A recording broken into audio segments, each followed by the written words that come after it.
Hello team, welcome to another ATP Geopolitics video with myself, Jonathan MSP. Ukraine War News Update, second part thereof for the 3rd of October 2024. We're going to start with the UN General Assembly, which has been and gone, but a speech from Javier Milei, who is the firebrand anarcho-capitalistic leader of Argentina. He's a bundle of all sorts of different stuff. I'm not really aligned with him politically at all, I have to say.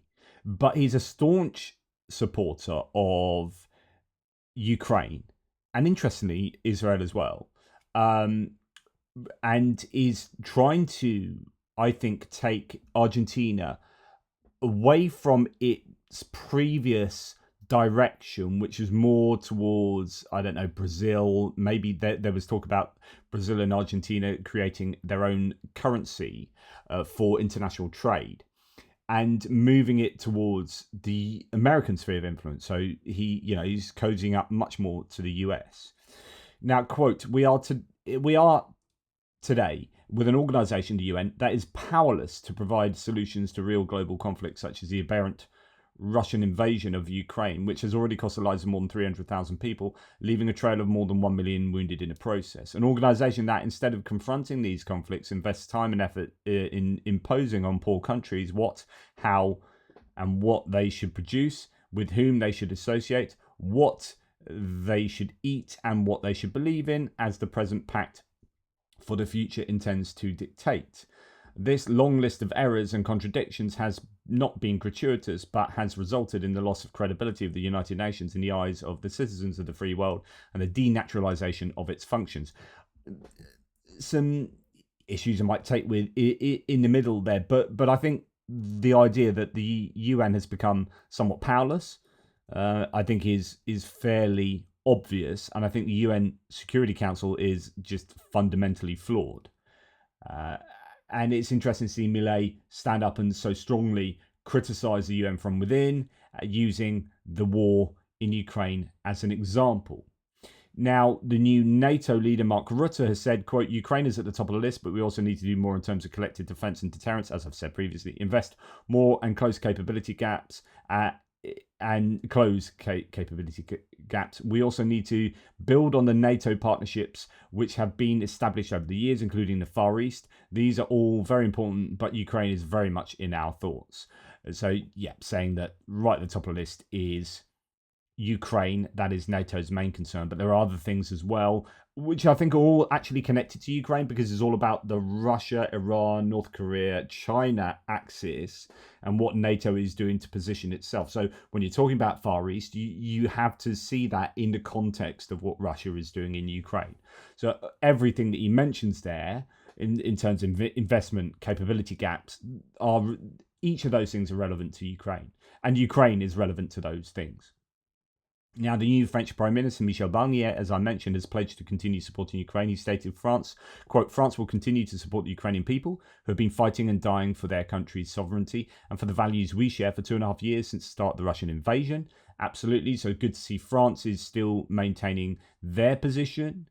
And here we have a French person saying, just to do the Google Translate, by dint of wanting to discuss peace and gas, the Chancellor Scholz has been humiliated by the Kremlin, which means that no discussion is possible, but we already knew that. No, what's this talking about? So, if you remember, Olaf Scholz was going to have this telephone call with Putin. TASS is coming out and saying Putin has no common topics to discuss with Scholz now. That's according to the Kremlin. So, state media in Russia is basically saying, well, there ain't no point in Scholz talking to Kremlin, to Putin. Russian President Vladimir Putin does not have any common topics to discuss with German Chancellor Olaf Scholz, as the two countries have virtually severed communication, Kremlin spokesman Dmitry Peskov said. Quote, there are practically no common themes for discussion lying on the surface as bilateral contacts have virtually stopped, not even on our initiative. So, yeah, it then goes on to say Putin has always been remains open to dialogue. So I don't know. You've got this peace initiative that is being championed by China and Brazil. That is almost certainly to the advantage of Russia. So if anything happens, it's going to be through those through those other nations. Anything that happens from Russia's point of view in terms of bringing the war to a close. I still think Putin has no intention of negotiating and wants to gain as much advantage as he can on the battlefield. I still don't know whether he has. I've never known what his intentions have been, because, as I've said a million times to you, right from the beginning of the war, his intentions were to carry out a special military operation, which was to simply depose the Zelensky government and put in place a puppet government in not a war. It was never supposed to be a war. It accidentally became a war. And since it became a war, Putin hasn't really, I don't think, given any clear sense of what his intentions were. It's like, oh my goodness, we're in a war. Okay, what's our objective now? Well, now it's got to be a military objective and not a political objective. And very soon, the Russians realized that the Ukrainians were going to put up a form of resistance, or a strong resistance to the Russian special military operation that meant that it was impossible for them to obtain their primary objective. What's he planned? Who knows? And that makes it very difficult to work out what his next moves might be and whether he's at all willing to do a negotiation, because we don't know what his maximalist objectives might still be. So, for example, is it to take the land corridor to Odessa? Does he still think that Russia can do that? Can they take territory up to the Dnipro River, like all the way up, the middle of Ukraine? Is it just taking the Donbass? Is it, what's he doing up in Kharkiv? What's he want to keep hold of? Is Crimea absolutely non-negotiable? Who knows what's going on in his mind? And so, to try and work out where we're going to go from next is quite difficult. And, Scholz's position in that is the idea that he's going to go and talk with Putin to get some kind of lines of communication open is possibly problematic in light of the Russians admitting that there's no common ground there. If we go to the south a little bit, to the kind of Caucasus, Georgia, the Georgian Dream Party, the claim here is they're in a bit of trouble. A Coalition for Change is having its first convention, and it's huge.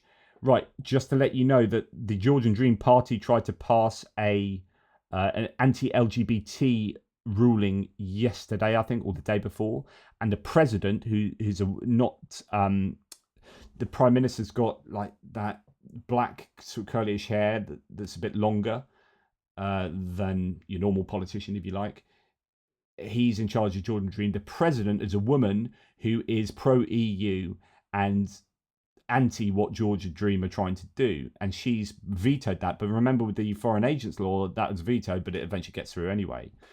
I don't know whether this will. I mean, Georgia Dream just have a huge majority in Parliament, or a majority in Parliament, which means that they can just kind of force things through. It's going to be fascinating to see the October. We're in October now, and there is an election coming up in Georgia this month. What is going to happen? We saw all of those protests against the foreign agents law. Is that a sign of things to come? Are we going to see a very fractious and possibly violent election in Georgia? Or, are the opposition able to coalesce and unite and have an indisputably large majority? And can they take that through to the ballot box? And will the elections be free and fair enough that surge of opposition is able to be reflected in the votes? I don't know. We will see. I guess it's no longer about NATO, as they claim, says this also. Julia Davis, Russian media monitor, says, meanwhile in Russia, State Duma member Yuri Afonin rejoiced that Russia invaded Ukraine, claiming that otherwise Ukrainians would have tried to conquer Russian regions, which he alleged they'd been plotting since 1918. You need to pay attention to what the Russian propagandists are saying, because quite often it just gives you an insight into really what's going on behind the scenes and really what the thinking is. And one, it is genocidal. But two, it's not often about NATO. NATO is the is the post hoc rationalization. And I said this before, when you saw the Russians invade with the little green men in 2014, there was no talk about being worried about NATO expansionism. This was about getting Crimea. This was about their own territorial expansionism. This was about Peter the Great again. This is not a response to NATO. So when you get all of these Russian appeasers in the US and in Europe and whatever saying, oh, it's our fault because of NATO expansionism, we had Nigel Farage saying it. We've had Donald Trump saying it. We've had all sorts of other people saying this. That is what the Russians would have you believe, but it's not what they actually think. You are being duped. Anyway, Russia agrees to accept payment in Pakistani tangerines amid payment difficulties. So TASS has reported that Russian chickpeas and lentils will be exchanged for tangerines and rice from Pakistan. The decision to move to an exchange, so that we're talking about bartering now. This is how far Russia have come in the last 2.5 years. They are now bartering internationally for trade. A decision to move to an exchange was made because the parties, quote, are experiencing certain difficulties in making mutual payments, explained Pakistan's Deputy Minister of Commerce Nazir Hamid. Under the agreement, the Russian company will supply 15,000 tons of chickpeas and 10,000 tons of lentils in exchange for 15,000 tons of tangerines and 10,000 tons of potatoes. Wow. What you are seeing is the inability for either country to use, to do financial exchanges using rubles. The Russians don't want rupees, and the Pakistanis don't want rubles. So what you have is a bit of an issue, and this is the effect that sanctions are having on international trade between countries involving like Russian goods. UK is imposing sanctions against a Belarusian bank, Alpha Bank. So that's an important move there. Belarus is so closely associated with Russia, of course. Last year, PepsiCo generated $4.2 billion in revenue in Russia, while paying $135 million in profit taxes to Russia's fully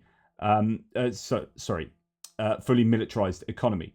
These tax payments are fueling the ultimate destruction of Ukraine's grain fields, not to mention the mass murders of civilians. Seems it's okay for PepsiCo to earn more blood money. The best way to explain to them it is unacceptable is a reaction from consumers. Please share this information. So, yeah, Pepsi, I've reported on Pepsi before. I must remember myself to kind of boycott Pepsi and let them know. So I'll probably shoot them a tweet or something to say, as we all should. Okay, moving on. Here we have another Robin Brooks graph where he says all the EU countries do or massive transshipments to Russia via Central Asia. Sweden doesn't. And indeed, as he says later, Finland doesn't either. The point he's made recently is that it doesn't have to be the way where you see exports to Kyrgyzstan go like this and then spike in February 2022 onwards from like Germany, Poland, wherever. Like Finland and Sweden have bucked this trend. Russia's invasion of Ukraine is above all a test to see if EU leaders know the difference between right and wrong. Sweden and Finland clearly have a moral compass. The rest of the EU doesn't, says Robin Brooks, as we see that in 2022, the graph goes the other way here. And these are Sweden's exports to Russia and Central Asia in billions of dollars. Now, moving on to talk about the US and other nations with regard to political influence and with regard to decisions being made, etc., etc. So, first of all, Biden may agree to upgrade Ukraine's application for NATO membership before he leaves office in January. Financial Times emphasised that very few of the 32 members of the alliance believe that's possible without a full lasting ceasefire, which is a completely different position that Biden had previously when he said actually this shouldn't be about NATO, this is about just giving Ukraine what they need. So there's a bit of a change of tune there potentially from Biden, and that could be because he's kind of off the leash a little bit, being a lame duck president at the moment. Now, the US has named Russia, Iran, China, those three countries as the biggest threats to the presidential election. They've warned that Russia, Iran, and China have, quote, increasingly used generative AI to enhance the ability to reach US audiences while hiding their origins, which means they can generate content using AI, and they can do that really easily. You don't have to have a troll sitting down and writing stuff. You just get AI to write things, give it the parameters, and you get all this original content, whether it be a blog, a fake news piece, or whether it be bot accounts generating original content on, say, Twitter, so on and so forth. I can't tell you, I get really depressed about the state of politics because I spend like 10 minutes looking at Twitter, or I spend an awful lot longer than that on a daily basis. And I get thrown, because of the algorithm that Elon Musk has dictated, I get thrown down my throat all sorts of horrific things that are just disinformation, that are either pro-Russian or overtly lies about the American election, which indeed effectively by extension pro-Russian. It just depresses me, and I think, oh my God, is this what people really think? And then I start questioning, actually, is that what people really think, or is that what bots are telling me that's what people think? And how much is real and how much isn't? And there is just so much influence coming out, like that whole hurricane thing, and all these arguments about like FEMA funding and so on and so forth that I've been looking at today. Just like absolutely insanely incorrect information is being thrown out into the information space, is outright lies, and I hope it doesn't land on fertile ground with people who are vulnerable to believe that. I hope it doesn't change the outcome of any given election. But this is what they're trying to do. And unfortunately, and there's been another report that came out recently, unfortunately, showing this, Elon Musk has no interest in stopping that disinformation. He has absolutely no interest in that. And yet he himself has just, I'm a free speech absolutist, I don't like censorship, where he's bowed down to, what Turkey have wanted, what India have wanted in China. No, he's banned in China, but he's quite interesting with his rhetoric on China. And then he's just banned the J.D. Vance. So Trump's team did an Oppo research on J.D. Vance in order to pick him as the running mate for Trump. They had to work out what his weaknesses were, and they produced this whole document that apparently the Iranians hacked and have leaked, and then some guy, I think a US journalist, put that out on Twitter and redacted certain areas, but then he was accused of doxing. It wasn't doxing. There's some really good analyses on this. I mean, if you want to believe it's doxing, fair enough, but it wasn't. So he's been banned from Twitter for basically producing or for sharing a document that shows Vance in a bad light from Trump's own people, right? And it's just like, okay, well, this looks like you are cool with censorship, and I don't know. It's just the cherry picking of what gets banned and what doesn't on a platform that is ostensibly benefiting countries like Iran, China, and Russia, and it's a real problem. A new report on foreign interference in Canada confirms that a Russian disinformation operation has been producing content with the purpose of boosting support for Pierre Poilievre and undermining support for Justin Trudeau. So Trudeau's in a bit of trouble. He's seen as this kind of liberal. A lot of the right seems to be resurging, and they are doing that with the help of disinformation from Russia. So there you go. And talking about disinformation or kind of meddling and interference. If you remember, in the UK, we had the whole Southport riots where people were up in arms about somebody who went and killed some young children in a dance class, and it was claimed initially, well, straight away it was claimed, and that had its roots in Russian disinformation, that it was a migrant fresh off a boat, a Muslim migrant fresh off a boat, etc., etc., etc. And so all of these migrant centres were targeted, and it turns out it was someone, a Christian from down in Wales, although from a migrant family, but far be it from a Muslim background.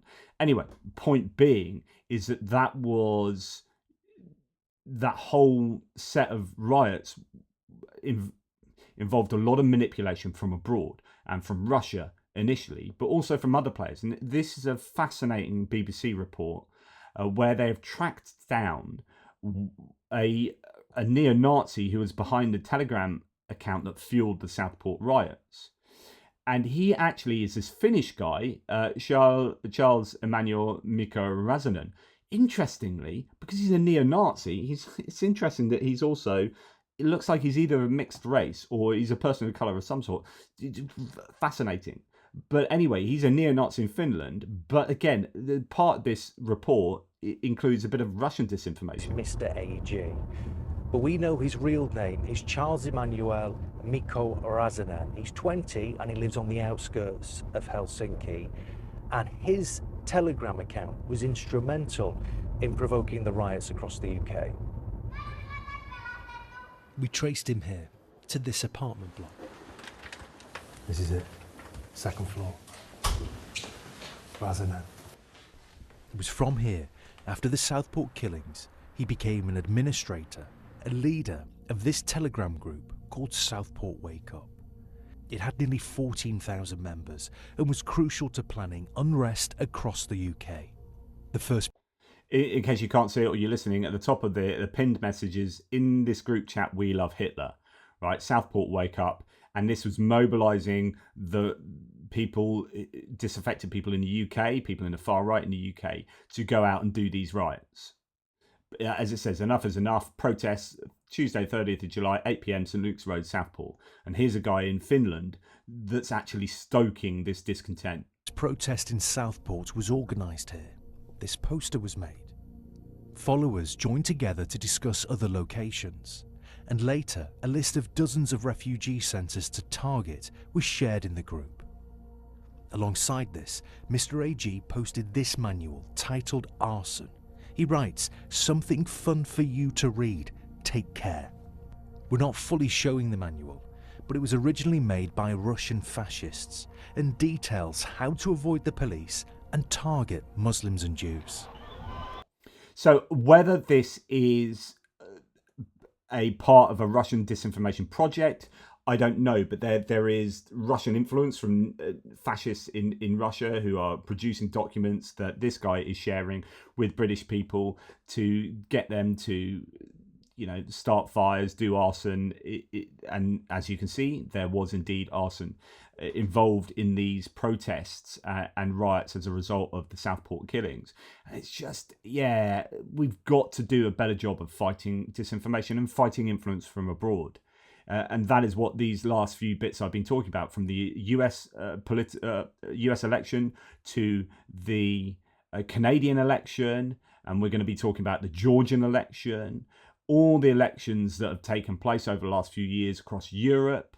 It is really worrying, the amount of influence that is coming from abroad.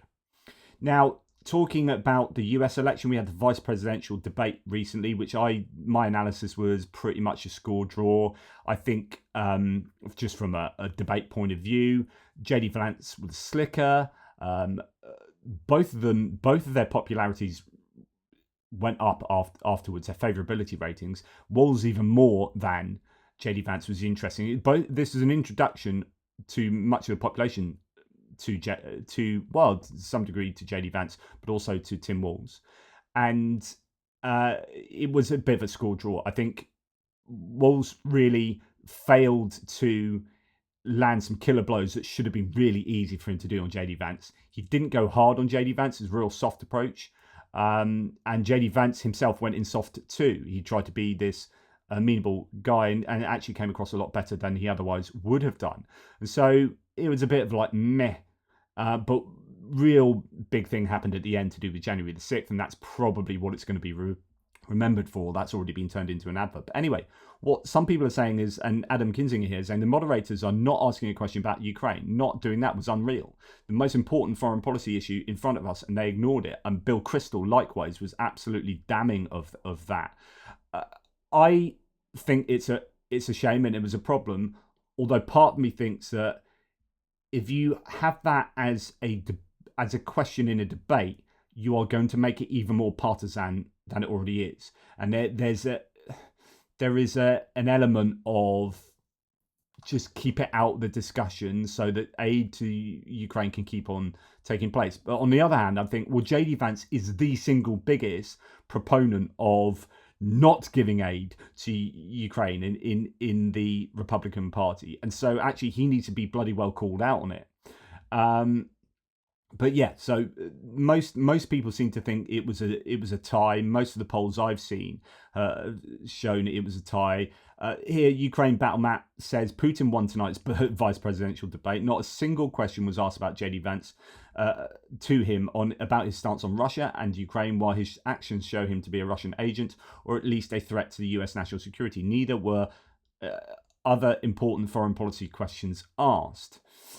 And so now we're going to go and look in a little bit of detail into the different positions. And we're going to do that through a piece in the Kyiv Independent, which is the piece is We're Republicans. So it's written by a couple of Republicans. We're Republicans and we're voting for Kamala Harris to back Ukraine. A vote for Harris and her running mate Tim Walz is a vote for America's and Ukraine's interests in Europe, while a vote for Trump and Vance favours Russia and enables Putin's ongoing war of aggression. Write Gregory P. Wilson and James Greenwood. So we're just going to look into this article, go through some pertinent parts of it, and then that'll be us pretty much done.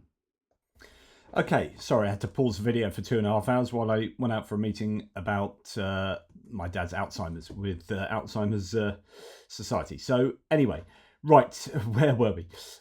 We are talking about, that's it, Republicans and opinion. We're Republicans and we're voting for Kamala Harris to back Ukraine. So joining the article some way down, it says, as President Trump did little to materially assist Ukraine and even attempted to extort the country to bolster his 2020 re-election campaign. His 2020 Republican campaign was notably silent on both Russia and Ukraine, enabling him to promote a more isolationist and ill-conceived, quote, America First vision.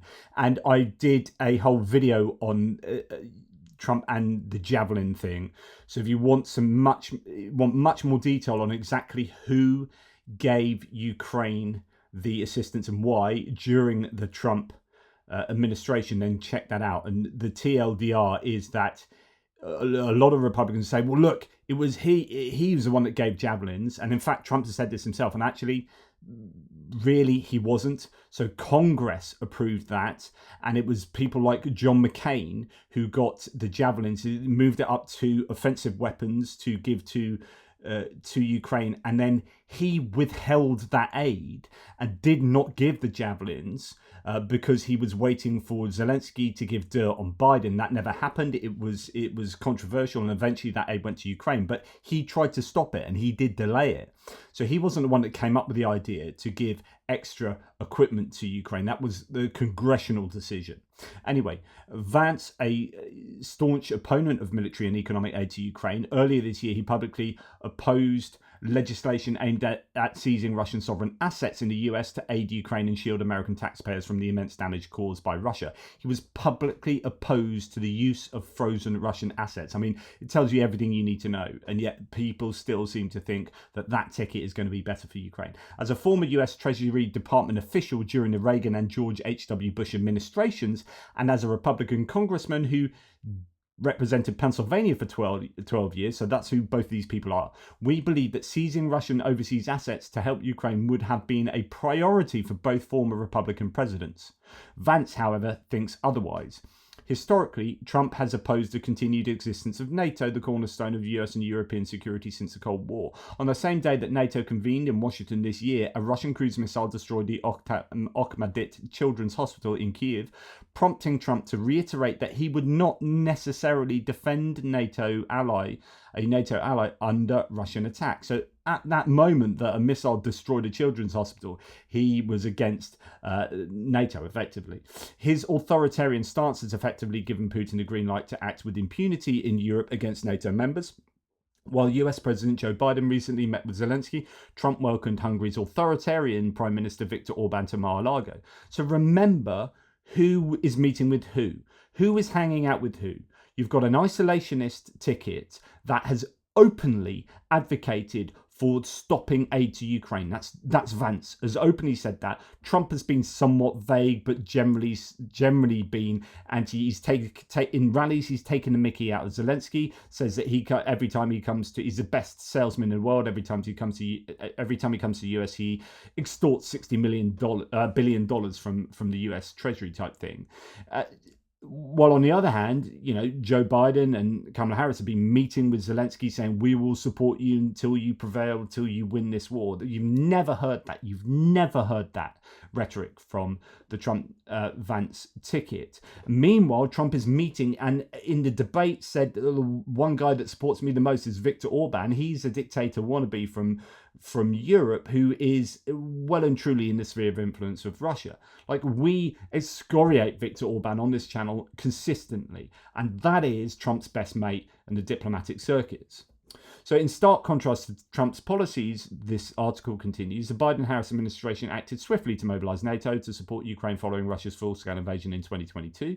Vice President Kamala Harris met with Zelensky 5 days beforehand to warn him of the impending threat. After the invasion, the White House imposed strong economic sanctions against Russia, including freezing Russian assets held abroad. In April, Biden signed legislation that Vance opposed, which aimed to seize those assets to assist Ukraine and protect American taxpayers. During the presidential debate, Harris pledged her unwavering support for Ukraine's righteous defense, quote, while Trump repeatedly dodged direct questions from ABC's David Muir regarding his stance on Ukraine's victory over Russia.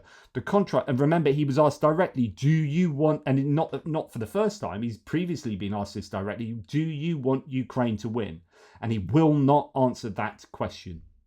The contrast between Trump and Harris on Ukraine and Poland could not be starker. A Trump administration would continue favouring Russia and Ukraine over Ukraine and fail to hold Russia accountable for the devastation it inflicts on innocent civilians. Meanwhile, Harris will maintain her support for Ukraine's courageous fight to preserve its sovereignty and democracy, advocating for just reparations once Russia's illegal aggression ceases. She will also ensure that the US remains a steadfast ally and protector of Poland. To the extent voters consider vital US foreign policy and national security issues important this November, the only option is clear. A vote for Harris and her running mate Tim Walz is a vote for America's and Ukraine's interests in Europe, while a vote for Trump and Vance favours Russia and enables Putin's ongoing war of aggression. Now, don't shoot the messenger. That is the view, or they are the views of two prominent Republicans who know what they're talking about, right? I wholeheartedly agree with this, but you could just accuse me if you are a Trump supporter of being partisan. But these are Republicans saying exactly what I've been saying for months and months and months. Final thing I'm going to leave you with is good old Jackson Hinkle. So Jackson Hinkle is the disinformation expert from the US who has gone over to Russia and has visited places like the occupied Donbass region and effectively shown his support for Russia. He has been one of these advocates against aid to Ukraine since the beginning of the war. At the beginning of the war, I had people on my channel saying, you should listen more to Jackson Hinkle. You should listen more to him. As the war has progressed, he has become less and less championed by people, particularly who sit maybe genuinely on the other side of the fence in the US, because it's become perfectly obvious that he is just a toy of the Kremlin here. So he has started advocating for the American Communist Party. He has now, look at this, Jackson Hinkle, drawing I just did of the martyred Saeed Hassan Nasrallah. Now, Nasrallah is like the terrorist Hezbollah leader in Lebanon who was killed, but like even people in Lebanon don't like him. Like, he is generally accepted as being a really bad dude, and here's Jackson Hinkle fawning over him by sketching a picture of him. You're like, really, Jackson? Dude. Yeah, anyway. As Pekka Kaliniemi says, I think this is the beginning of Hinkle's downfall. I mean, it's somewhat in the middle. He's become full-on propaganda mill and engagement farm who has zero engagement. The creation of the American Communist Party, as I mentioned, ended all his prospects in the US, and Russia and the CCP will abandon him as soon as he becomes irrelevant. I think he well and truly is irrelevant. Why am I talking about him? Well, yeah, he's irrelevant to me. Well, no, he's not actually. He's not fully irrelevant. He still holds at least some sway, but I think that sway has dwindled considerably. Anyway, thank you for watching. Really appreciate your support. Take care, guys, and I'll speak to you soon.